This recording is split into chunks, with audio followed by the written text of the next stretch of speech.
మనము మన నిస్సహాయ స్థితిని మనం గుర్తించగలిగితే మనం ధన్యులం.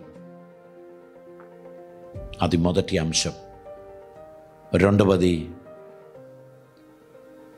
మన యథార్థత దేవునికి తెలియపరచటం అతి అవసరం. Lord, I'm helpless. Lord, I'm a sinner. I'm away from your presence. నేను అవిధేయత గల కుమారుని, నన్ను కరుణించు దేవా.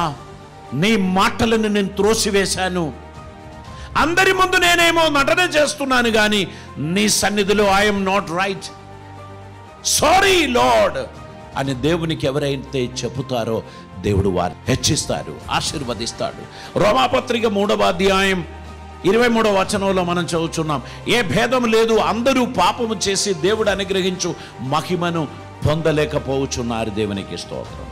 All are sin. ఏ భేదము లేదు, అందరూ పాపాత్ములు, ఎవరూ పరిశుద్ధులు లేరు. కానీ దేవుని సన్నిధిలో అడ్మిట్ చేసేవారు ధన్యులు. Lord, I'm sorry, I'm a sinner. నా పాపములను క్షమించండి, నా దోషములను క్షమించండి, నీ పవిత్ర రక్తములో నన్ను కడగండి అని ప్రార్థించు వారు ధన్యులు. దేవుడు వారి పాపములను క్షమించి వారిని పరిశుద్ధులుగా చేస్తారు. మనం పరిశుద్ధ వాక్యంలో చూస్తున్నాం. యెషయా గ్రంథం 53వ అధ్యాయం 6వ వచనంలో, మనమందరము గొర్రెల వలె త్రోవ తప్పిపోతిమి. మన అందరి శిక్ష దేవుడు అతని మీద మోపెను, అతడు దౌర్జన్యం నొందెను.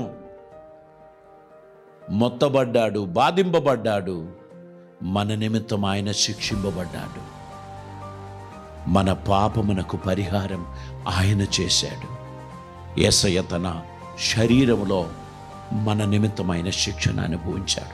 దేవుడు ఆయనను పాపముగా చేశాడు. పాపమునకు శిక్ష మరణమని రోమాపత్రిక 6వ అధ్యాయం 23వ వచనంలో చెప్పుచున్నారు. ఆ మరణానికి యేసు ప్రభు పాత్రుడైనప్పుడు నిత్య జీవానికి మనమందరం వారసులమయ్యాం. దేవునికి స్తోత్రం. ఆయన చిందించిన రక్తము ద్వారా మన అందరి పాపములను కడిగి మనలని పవిత్రులుగా చేశారు. మనం గుర్తుపెట్టవలసినటువంటి విషయం, దేవుడు తన స్వరూపమందు, తన సాదృశ్యమందు మనలని సృష్టించాడు. తన పోలిక చొప్పున దేవుడు నరుని సృష్టించాడు. మనమందరం దేవునికి ఇష్టలుగా ఉండడానికి దేవుడు మన గురించి కలగన్నాడు, మనల్ని సృష్టించాడు. మనకి గొప్ప ధన్యత దేవుడు అనుగ్రహించాడు. ఆయన చిత్తం నెరవేర్చడానికి మనమందరం దేవుని చేత ఏర్పరచబడ్డాం. దేవుడు మనల్ని అద్భుతంగా చేశాడు. ఆదికాండం 1వ అధ్యాయం 26, 27 వచనంలో మనం చదువుచున్నాం, దేవుని స్వరూపమందు, ఆయన సాదృశ్యమందు, ఆయన పోలిక చొప్పున దేవుడు మనల్ని చేశాడు.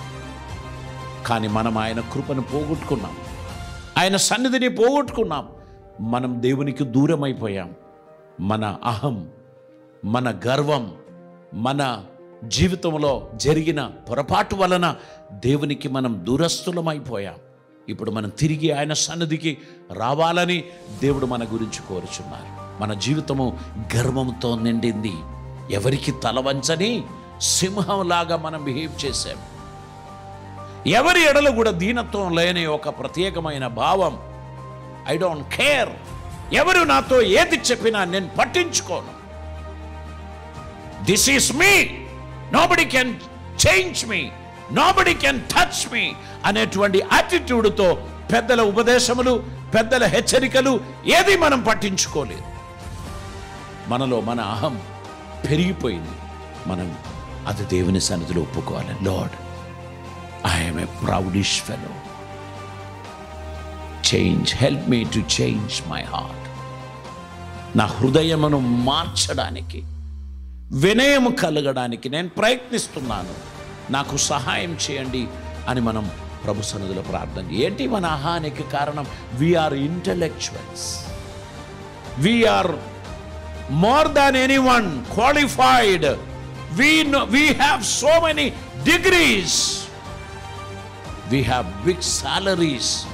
That is the reason, because of our arrogantness, ego, selfishness, వీటి కారణం ఇంటెలెక్చువల్ ప్రైడ్.